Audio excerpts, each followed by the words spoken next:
아침에 눈을 뜨는 순간부터 우리는 걱정에 사로잡힌다. 오늘도 잘 될까? 나는 왜 이렇게 부족할까? 남들은 다 잘 사는 것 같은데. 시간은 자꾸 흘러가는데 나는 뭘 하고 있지? 이런 생각들이 마치 쇠사슬처럼 우리를 올가맨다. 부처님께서 법구경에서 말씀하셨다. 마음은 모든 법의 근본이요. 마음이 주인이요. 마음으로 만들어진다. 만약 더러운 마음으로 말하거나 행동하면 고통이 그를 따른다. 마치 수레바퀴가 소의 발을 따르듯이 우리의 고통은 외부에서 오지 않는다. 바로 우리 마음에서 생겨난다. 그런데 놀라운 사실이 있다. 우리가 갇혀 있다고 생각하는 그 감옥의 문은 처음부터 열려 있었다는 것이다. 당신이 지금까지 느꼈던 모든 괴로움, 모든 불안, 모든 두려움은 사실 당신이 스스로 만든 착각이었다. 마치 밤에 밧줄을 보고 뱀이라고 놀라는 것처럼 우리는 없는 감옥에 스스로를 가둬놓고 있었던 것이다. 어느 날 한 여행자가 사막에서 길을 잃었다. 목이 말라 죽어가던 그때 멀리서 오아시스를 발견했다. 그런데 가까이 가보니 그것은 신기루였다. 실망한 여행자는 그 자리에 주저앉아 절망했다. 하지만 바로 발밑에 샘물이 솟고 있다는 것을 그는 몰랐다. 우리도 마찬가지다. 행복을 멀리서 찾다가 바로 발밑에 있는 평화를 놓치고 있다. 부처님께서 어느 제자에게 말씀하셨다. 그대는 보배 구슬을 이마에 단 채로 구슬을 찾아 헤매고 있다. 거울을 보기만 하면 그 구슬을 발견할 수 있는데 자꾸만 밖으로만 찾으려 한다. 우리 안에는 이미 완전한 평화가 있다. 이미 완전한 지혜가 있다. 이미 완전한 사랑이 있다. 다만 그것이 마음의 구름에 가려져 보이지 않을 뿐이다. 하지만 오늘 지금 이 순간부터 당신은 그 감옥에서 벗어날 수 있다. 부처님의 가르침이 그 열쇠가 되어줄 것이다. 그 열쇠들을 하나씩 살펴보자. 우리를 가두는 가장 강력한 족쇄의 이름은 집착이다. 이것이 내 것이야. 저 사람은 내 편이어야 해. 내 계획대로 되어야만 해. 내 자식은 내가 원하는 대로 살아야 해. 이런 생각들이 우리를 얼마나 힘들게 하는가. 부처님께서는 이렇게 말씀하셨다. 집착이 있기 때문에 속박이 있고 집착이 없으면 해탈이 있다. 집착은 마치 물에 떨어진 사람이 떠내려가는 통나무를 붙잡는 것과 같다. 처음엔 구원처럼 보이지만 그 통나무는 우리를 더 깊은 물속으로 끌어당긴다. 한 부자가 부처님을 찾아왔다. 그는 큰 사업을 하고 있었지만 늘 불안했다. 저는 많은 재산을 가졌지만 하루도 편히 잠들지 못합니다. 도둑이 들까봐, 사업이 망할까봐 항상 걱정됩니다. 부처님께서 답하셨다. 그대는 재산을 소유한 것이 아니라 재산에게 소유당했다. 주인이 되려 했는데 오히려 노예가 된 것이다. 우리는 무엇인가를 내 것으로 만들면 안전할 것이라고 생각한다. 하지만 실제로는 그 반대다. 내 것이 많아질수록 걱정거리도 늘어난다. 젊은 수행자가 부처님께 물었다. 저는 명상할 때 평화로웠는데 일상으로 돌아오면 다시 괴로워집니다. 부처님께서 답하셨다. 그대는 명상하는 자신에게 집착하고 있느니라. 평화로운 상태를 내 것으로 만들려 하기 때문에 그것을 잃을까봐 두려워하는 것이다. 우리는 심지어 평화에도 집착한다. 행복에도 집착하고 사랑받는 것에도 집착한다. 건강에도 집착하고 성공에도 집착한다. 심지어 수행에도 집착한다. 하지만 집착하는 순간 그 모든 것들은 고통의 원인이 된다.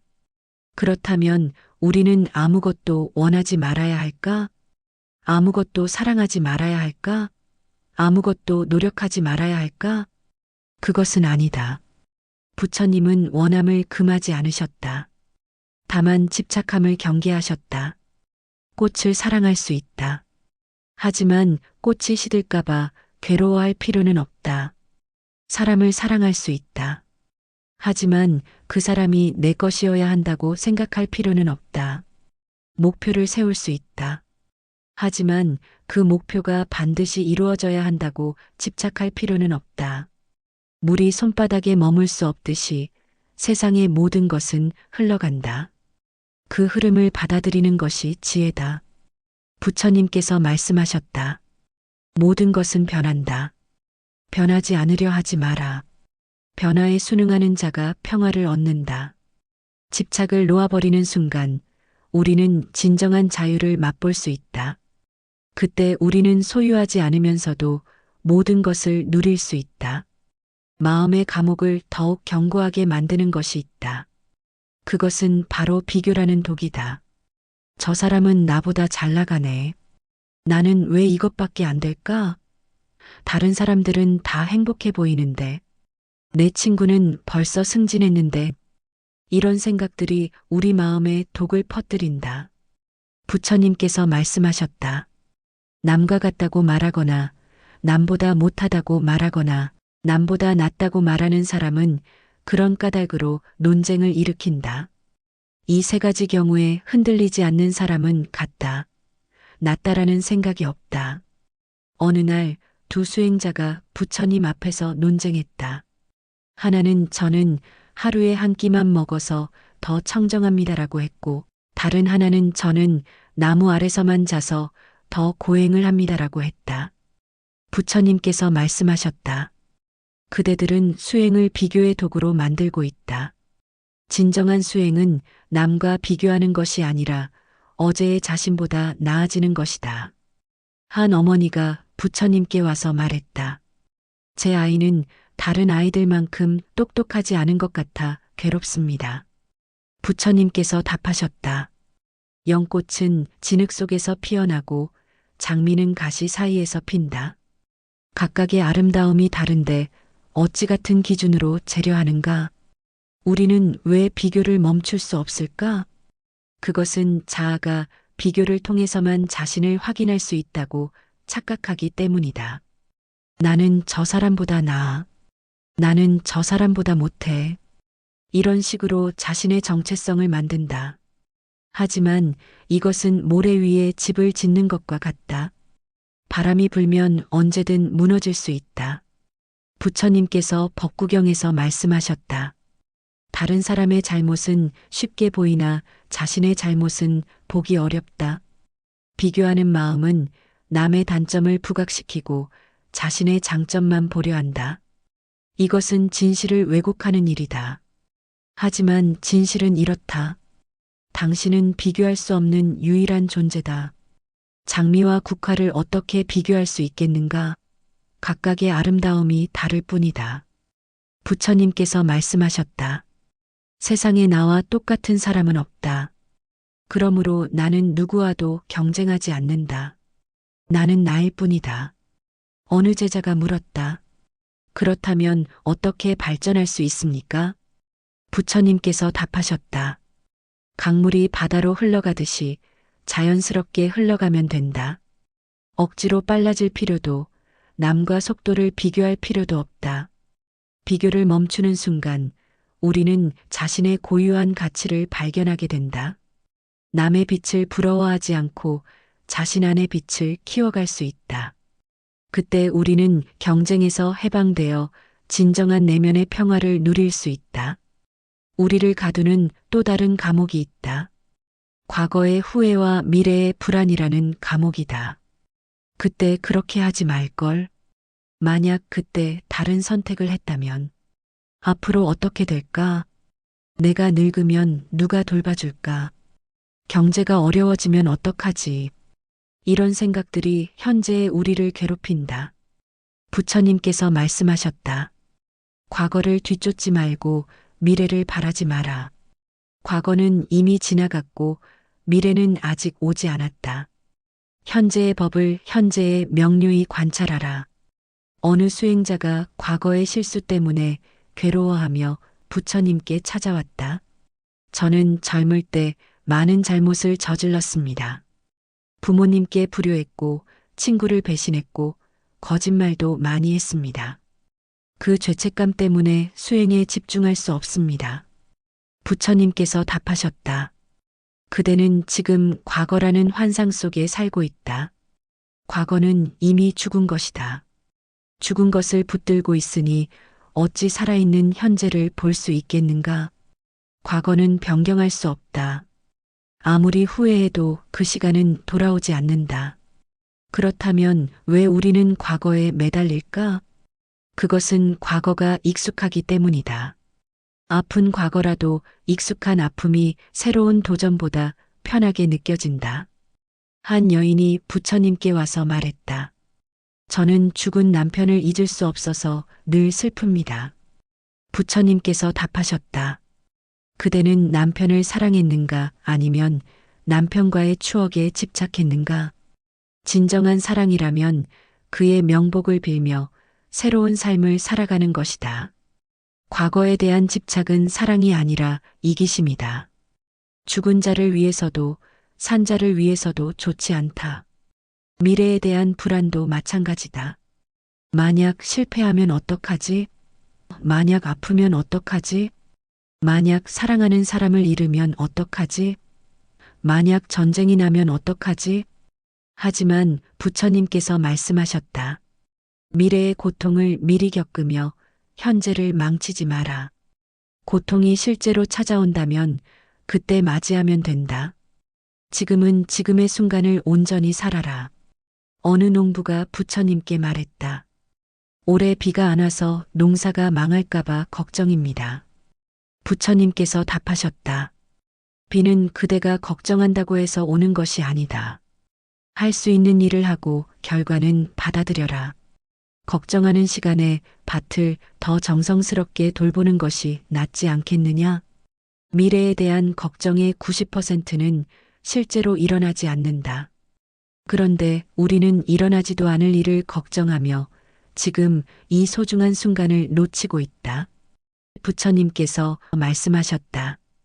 과거 마음은 얻을 수 없고 현재 마음도 얻을 수 없고 미래 마음도 얻을 수 없다. 다만 이 순간에 깨어 있을 뿐이다. 진정한 삶은 현재에만 존재한다.